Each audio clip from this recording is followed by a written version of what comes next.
Bonjour tout le monde. Aujourd'hui, pour l'émission numéro 7, nous rencontrons deux candidats au poste de conseiller dans Buckingham, soit Edmond Leclerc et Sylvain Tremblay. Bienvenue à Studio Libre. Dans le cadre des élections municipales du 2 novembre prochain, j'ai rencontré les candidats au poste de conseiller dans Buckingham et Masson-Angers. Ils auront 13 minutes à plus ou moins 1 minute pour nous parler de leur top 3 des dossiers prioritaires pour leur district et également répondre à quelques questions spécifiques. Rencontrons maintenant le candidat indépendant dans Buckingham, M. Edmond Leclerc qui est avec nous. Bonjour, M. Leclerc. Bonjour. Et donc, on va commencer par la première partie de l'entrevue. Tout est simple. Votre top 3 des priorités. Donc, énumérez-moi ça, puis je vais vous revenir avec des questions spécifiques pour chaque dossier. Donc, dans les prochains 4 ans, le top 3 en priorité, justement. Oui, puis l'expliquer rapidement aussi, parce que en faisant 3, il y a beaucoup de priorités, évidemment, mais je pense qu'il faut d'abord se concentrer sur la relance de l'avenue de Buckingham, qui est déjà amorcée. Moi, je suis très fier dans mon mandat d'avoir pu collaborer, entre autres, avec le marché fermier pour qu'on anime l'avenue de Buckingham, mais là, je veux qu'on amène ça vraiment à un autre niveau, notamment avec la place du vieux marché qui sera aménagée, avec une scène extérieure, de l'animation, les organismes qui s'approprient l'avenue de Buckingham. Donc, au niveau de l'encadrement de l'avenue de Buckingham et aussi avec la réalisation d'un plan d'urbanisme qui va être propre au secteur du Vieux-Buckingham, c'est de relancer notre niveau économique en termes de centre-ville à Buckingham. Deuxième dossier maintenant. Deuxième priorité, bien évidemment, on en a souvent parlé, c'est de mettre en place la concrétisation là, de l'aréna de 2 classes. C'est déjà défini. Dans le dernier mandat, on a statué qu'on allait avec le projet à la polyvalente Hermes-Gamelin, mais on n'a pas saisi d'opportunité parce qu'il n'y a pas eu de subvention du gouvernement provincial. Pour moi, c'est terminé cette approche-là. Il faut que la ville soit pragmatique et qu'elle dise on va mettre nous-mêmes la mise de fonds dans le projet sans attendre une subvention du gouvernement provincial. Et j'élaborerai aussi dans les prochains jours là, un plan de match pour créer un dossier d'opportunité parce qu'il existe des fonds à la ville pour ça qu'on a déjà voté. Et moi, je veux qu'on se serve de ces fonds-là pour monter le plan d'affaires du projet, parce que ce ne sera pas seulement la ville, et de le réaliser. Alors, on parle du deuxième dossier prioritaire en ce qui me concerne.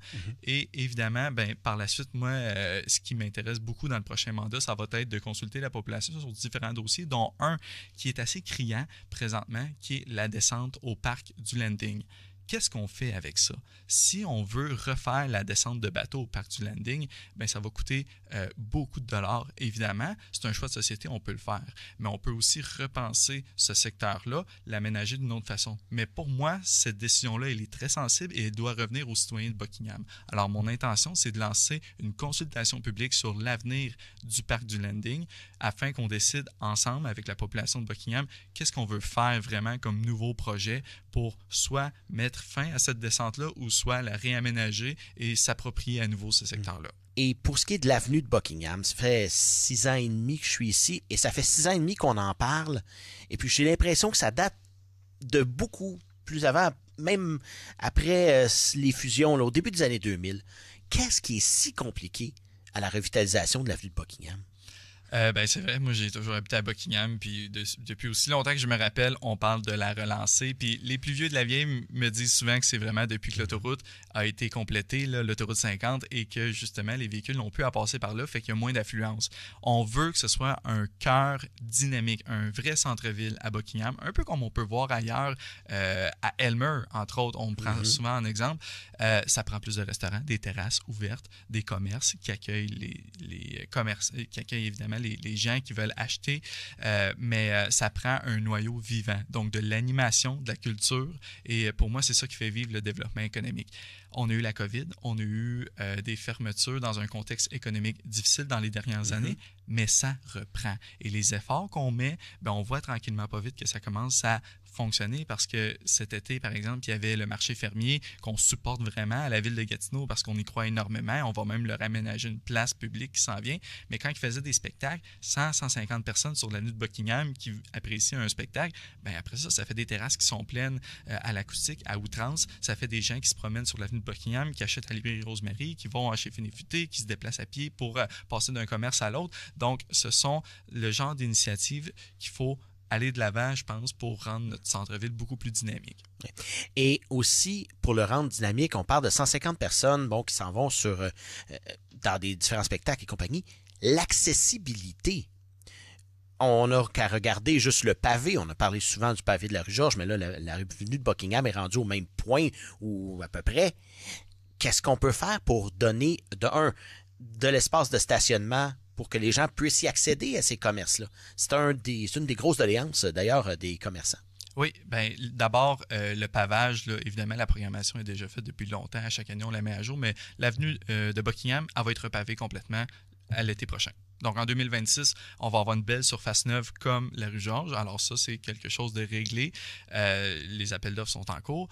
Et il y a également la question du stationnement. Bien, on veut miser justement sur la valorisation des espaces qui ne sont pas nécessairement utilisés. On sous-estime beaucoup la capacité de stationnement, par exemple, dans le coin du TIC géant. Alors, en aménageant une place publique avec une scène extérieure puis des kiosques pour le marché fermier, où est-ce qu'il y a le parc du Vieux Marché, bien, c'est très, très accessible. Il n'y a jamais personne qui a manqué de stationnement précisément à cet endroit-là. Mais quand on part de là, on peut, à distance de marche, là, se rendre à beaucoup de commerces de l'avenue de Buckingham. Et je pense qu'en donnant des lignes aussi au stationnement en bordure de rue tout le long de l'avenue de Buckingham, ces stationnements-là sont là pour rester. Là. Donc, l'essentiel, ce serait de mieux les encadrer pour que les gens sachent c'est quoi l'espace qu'ils peuvent prendre, puis on maximise ce qui existe déjà. Avec ce qui existe déjà, là, on peut faire un bon bout de chemin. Deuxième dossier maintenant, dossier prioritaire. On a l'impression chez les gens de l'Est que on est oublié parce qu'on annonce des projets à multimillions à Aylmer, on a le tramway notamment. Après ça, on a des projets d'aréna aussi dans le plateau et compagnie qui sont en branle ou pas, on ne sait pas trop. Mais du côté de l'Est, il me semble que ça fait encore là longtemps que j'entends parler, il nous faut un nouvel aréna, il nous faut un nouveau centre sportif. Où est-ce qu'il est ce projet-là?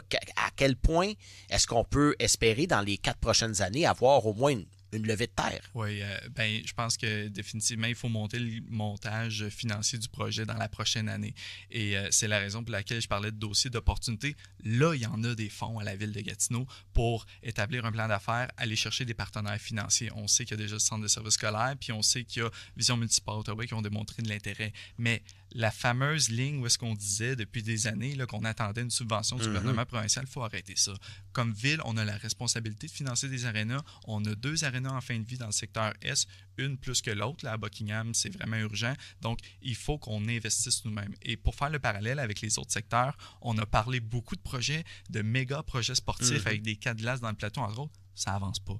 Des gros projets, c'est hyper long à faire avancer. Puis c'est pour ça que moi, la stratégie que je prône, c'est de ne pas essayer de se mettre la tête dans le sable avec un méga projet aussi dans l'Est, à Buckingham. Moi, je veux qu'on avance rapidement et qu'on délègue ce projet-là à du privé, à Vision Municipale Outaouais, pour que ce projet-là avance en parallèle de la Ville de Gatineau avec notre argent, notre appui, l'appui de partenaires aussi, mais beaucoup plus rapidement que quand la Ville de Gatineau elle-même gère des méga projets et qui, on le voit là, dans les dernières années, on en a fait combien d'ouvertures de centres sportifs? Aucun. Non. Donc, les méga projets, moi, je crois de moins en moins à ça pour une ville. Je pense qu'il faut déléguer puis il faut se satisfaire de niveaux de service plus raisonnables pour que des projets avancent réellement. Donc, quand j'entends des collègues, notamment mon collègue à Masson-Angers qui disait il faut peut-être attendre pour revoir, peut-être que ça prendrait aussi un terrain synthétique de plus ou quelque chose de supplémentaire au niveau de l'aréna de glace à Buckingham pour couvrir l'Est, un instant. On a identifié le problème, il faut remplacer 2 glaces, faisons-le, contentons-nous d'un maintien de niveau de service, mais qu'on livre pour vrai, parce que à toujours essayer de vouloir faire le plus gros projet possible et réalisable, on manque de fonds, le projet n'avance pas. Et parlant de projets qui avancent peut-être un peu moins, c'est la descente de bateau au landing. Il y a des enjeux là, évidemment, on parle de géographie, de géologie aussi, donc qu'est-ce qui est si complexe pour refaire une descente de bateau, il me semble? Dans le commun des mortels, on va dire, on coule du béton et voilà, c'est fini. Oui, puis s'il y a bien une chose qui est décourageante dans le travail de conseiller municipal, là, c'est de réaliser parfois comment un projet qui paraît simple peut être compliqué à cause de lois environnementales, de règlements municipaux, mais aussi surtout provinciaux dans ce cas-là. Alors, c'est sûr que comme ville, on peut là, refaire ce projet-là. Ça va prendre des autorisations, puis sur plusieurs années, on va le refaire. Moi, avant d'aller vers une refonte de la descente telle qu'elle, peut-être que ça va être ça ultimement, là, mais je veux bien qu'on aille chercher l'opinion des citoyennes et des citoyens de Buckingham, puis qu'on ait un vrai débat de société autour de qu'est-ce qu'on s'attend du parc du Landing. Il est très utilisé, et la descente de bateau est très utilisée, mais pas seulement par des citoyens de Buckingham, par des citoyens de vraiment les environs, l'Ange-Gardien et d'autres secteurs de Gatineau, l'Outaouais au complet. Quand tu veux aller faire du bateau sur la rivière La Lièvre, ben c'est souvent par là qu'on descend. Et pour moi, ce parc-là doit être approprié par les citoyens de Buckingham. C'est dans le secteur le plus défavorisé de l'Outaouais, le Petit-Québec. Et ce secteur-là a, à mon avis, une vocation qui est hyper importante. Alors moi, je veux qu'on fasse une consultation publique, qu'on regarde avec les citoyens de Buckingham, qu'est-ce qui répondrait le plus aux besoins des citoyens du secteur et ultimement, prenons la meilleure décision pour les citoyens de Buckingham relativement à cette descente de bateau. Et deuxième partie maintenant, on a quelques minutes. On a l'impression, et encore une fois, les gens en parlent beaucoup, qu'on est les oubliés de Gatineau. Et puis, vous vous levez depuis 4 ans pour essayer de changer cette perception-là, et force est de constater que les gens n'ont pas encore cette perception qu'on est vraiment écouté ici à Gatineau par la Ville-Centre. Qu'est-ce que ça va prendre pour que les gens se disent « Enfin, on fait partie intégrante de Gatineau et on nous respecte en quelque sorte ».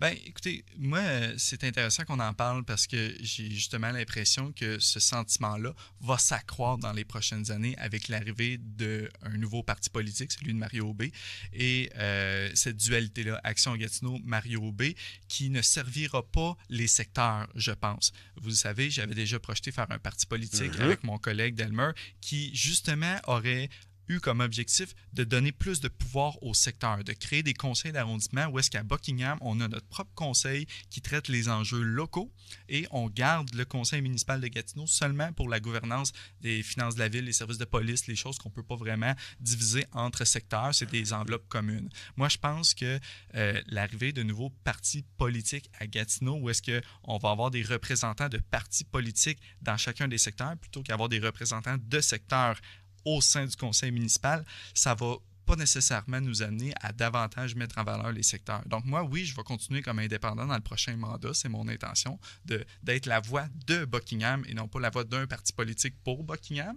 Et mon objectif, ben, c'est évidemment de garder à long terme peut-être l'objectif de mettre en place des conseils d'arrondissement ou à tout de moins de ramener des enveloppes locales, des projets qui sont décidés ou qui sont gouvernés au niveau de Buckingham pour qu'on puisse décider de nos projets locaux. Puis la consultation publique au Parc du Landing, c'est un excellent exemple où est-ce qu'à Buckingham, on pourrait décider pour nous-mêmes qu'est-ce qu'on souhaite dans l'aménagement de notre secteur. Eh bien, c'est tout le temps qu'on avait, M. Leclerc. Merci beaucoup d'avoir été avec nous. Et puis, bonne chance pour les élections du 2 novembre. C'est un plaisir. Merci.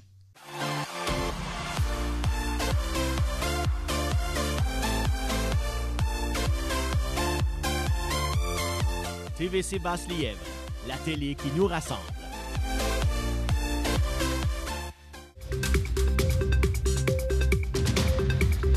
Rencontrons maintenant le candidat pour l'équipe Mario Aubé dans Buckingham, M. Sylvain Tremblay. Bonjour, M. Tremblay. Bonjour, ça va bien? Ça va très bien. On va commencer par la première partie de l'entrevue. C'est les 3 dossiers qui, selon vous, sont les plus importants pour les prochains 4 ans dans votre mandat, si vous l'avez. Donc, les 3 dossiers, selon vous, qui sont à mettre un focus dessus. Oui. Premièrement, il y a la construction d'un nouvel aréna ou complexe sportif. Donc, je vais en parler un peu plus en détail. Deuxièmement, la revitalisation de notre vieux centre-ville. Ça, c'est important aussi. Et troisièmement, un enjeu qui s'est rajouté durant la campagne, c'est les embouteillages au centre-ville qui sont dus à l'installation d'un feu de circulation au pont Brady. Donc, je vais en parler. Oui.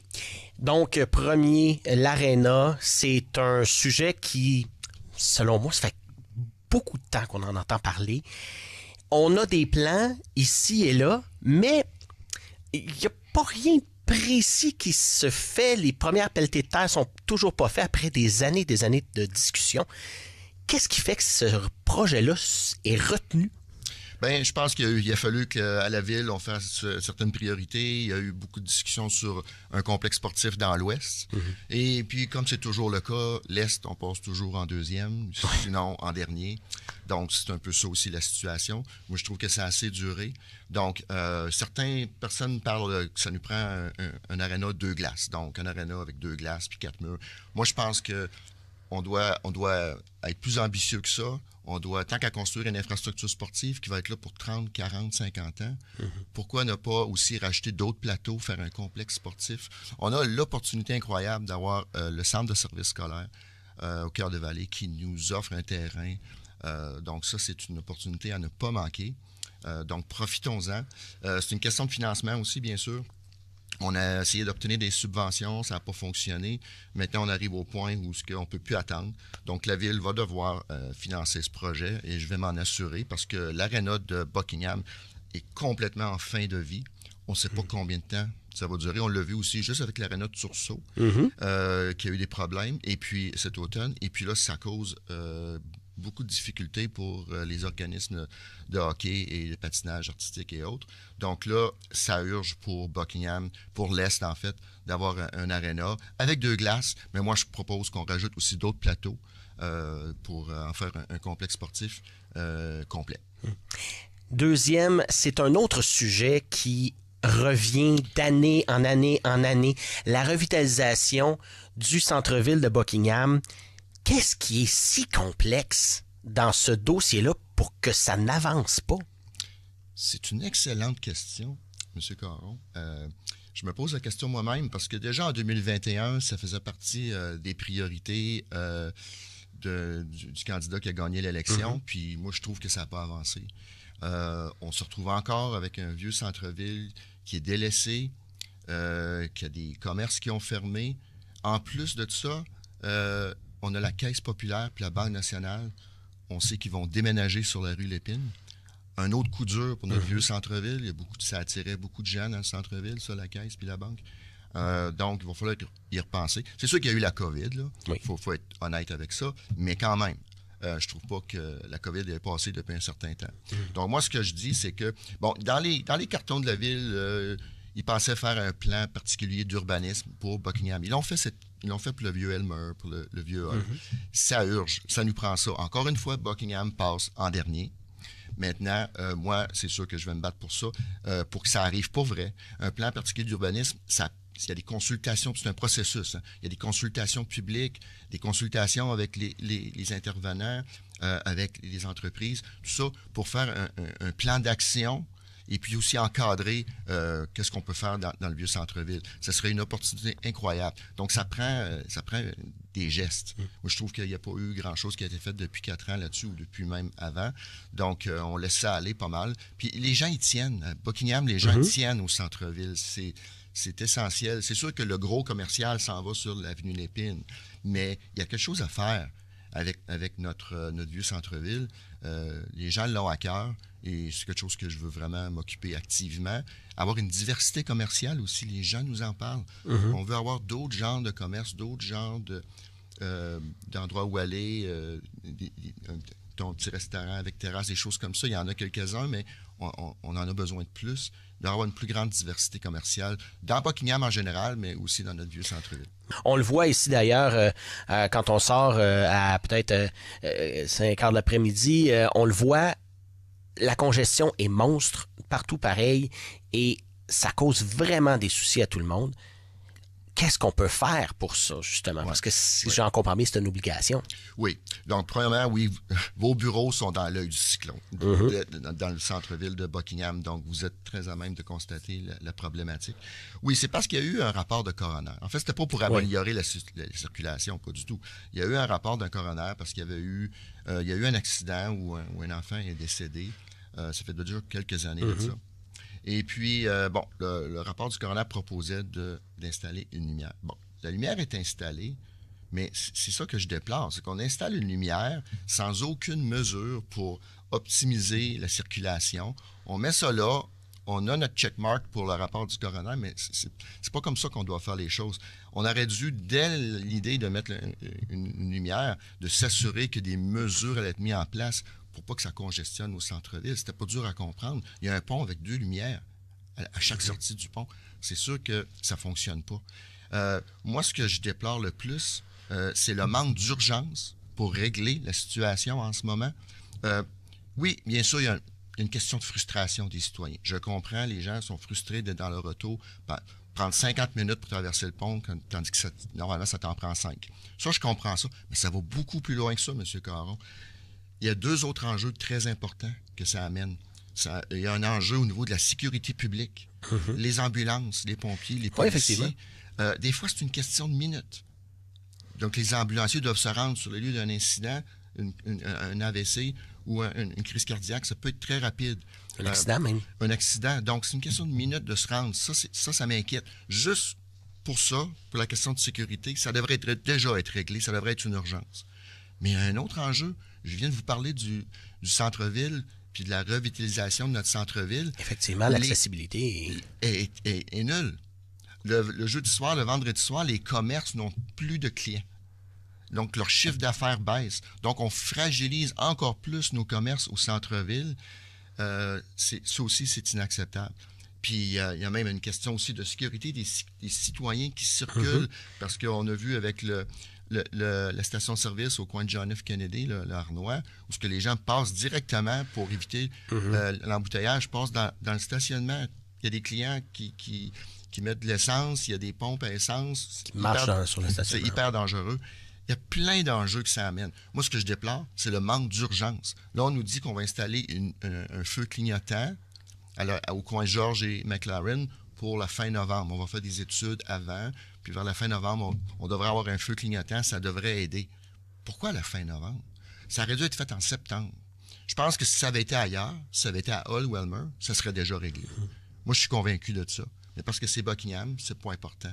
Puis c'est ça que je veux changer dans le prochain mandat. C'est dire, non, Buckingham, là, on paye des taxes comme tout le monde, on existe comme tout le monde. Oui, on est loin, mais ça prend une voix forte au conseil municipal pour défendre les intérêts de Buckingham et de ses citoyens. Puis je trouve que la lumière, le feu de circulation, ça en est un bel exemple. Il faut que ça se règle rapidement. Quand on vous rencontre, eh bien, on voit un homme qui est calme, posé, et qui ne semble pas avoir cette personnalité ultra flamboyante à aller faire des déclarations à l'emporte-pièce dans les médias et compagnie, et à crier fort, mettre le poing sur la table, quand on sait qu'il y en a d'autres qui sont comme ça. Comment vous vous démarquez de ces personnes-là qui ont tendance à crier haut et fort? Bien, c'est ça, bon, crier haut et fort, ça donne rien, là. Faut quand même être... faut être respectueux aussi. Mais pour les gens qui me connaissent, j'ai un caractère assez fort quand même. Donc, mais il faut rester calme, c'est important. Mais pour ce qui est de mettre son poing sur la table, je suis capable de le faire quand c'est nécessaire. Absolument. C'est dans mon caractère. Vous savez, j'ai une expérience aussi. J'étais à la commission scolaire. J'étais vice-président de la commission scolaire. Donc, j'ai beaucoup fait affaire avec l'administration, avec les collègues commissaires. Souvent, là, j'ai dû, là, par conviction, là, souvent parler un peu plus fort, mais il y a une manière de le faire. Toujours dans le respect, mais des fois, il faut dire les choses telles qu'elles sont, puis ça, j'hésite pas à le faire. Donc, c'est de trouver un équilibre là-dedans. Parce que si tu cries trop souvent au loup, les gens ne te respectent plus, puis ils n'ont plus d'attention à ce que tu vas dire. Il faut choisir ses moments, mais quand le temps vient, il faut le faire. Et ça, j'ai jamais hésité de le faire, puis j'hésiterai jamais à le faire dans le futur non plus. Vous l'avez mentionné souvent dans l'entrevue, l'Est est comme l'oublié, le dernier en bas de la liste. Qu'est-ce que vous allez faire dans le prochain mandat, si vous êtes élu, pour qu'on sorte un peu du lot et que, finalement, les projets viennent aussi de notre côté? Absolument. Puis vous savez, quand je dis ça, là, c'est pas juste moi qui le dis. C'est pas juste Sylvain Tremblay. Là. J'ai fait presque 3000 portes en ce moment en porte-à-porte. J'ai pas fini. Je fais ça jusqu'au 2 novembre. On m'en parle beaucoup en porte-à-porte de ça. Les gens voient bien qu'on est un peu délaissé, qu'on n'a pas notre part équitable des investissements. C'est ça que moi, que je veux, notre part équitable. Je sais que dans les autres secteurs, dans les autres districts, ils ont des besoins. Absolument, je nie pas ça. Mais nous aussi, on en a des besoins. Ça prend justement une voix forte, quelqu'un qui est capable de défendre les intérêts de Buckingham. Aussi, ce qui nuira pas à notre cause, M. Aubé, le chef d'équipe Mario Aubé, qui se présente à la mairie, demeure à Masson, pas très loin de Buckingham. Donc, l'Est, il est très sensible à la situation de l'Est. Donc, d'avoir un élu comme M. Aubé à la mairie, qui connaît la situation de l'Est, ça va beaucoup aider. Je sais que je vais avoir une oreille attentive quand je vais l'approcher pour parler de dossiers qui concernent Buckingham. Puis même chose pour mon collègue de Masson-Angers. Donc ça aussi, c'est important. Je pense que c'est important de voter pour M. Aubé, pour le mettre au pouvoir, pour pouvoir justement avoir cette oreille attentive là, de quelqu'un qui connaît notre réalité.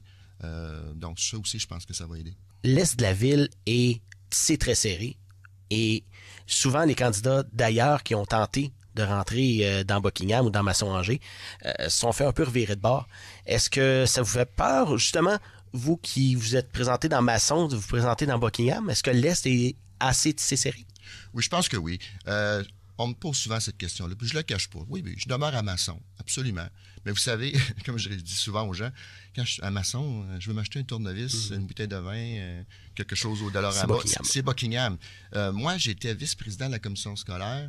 Le territoire s'étendait de Masson-Angers jusqu'à Montebello, jusqu'à Chénéville et Val-des-Bois au nord. Puis je me rendais dans ces endroits-là. Je pense que je suis capable de représenter un district qui est à 3-4 km de chez moi. C'est pas un problème. Buckingham, c'est chez moi. Je suis toujours à Buckingham. Puis le centre administratif de la commission scolaire était à Buckingham.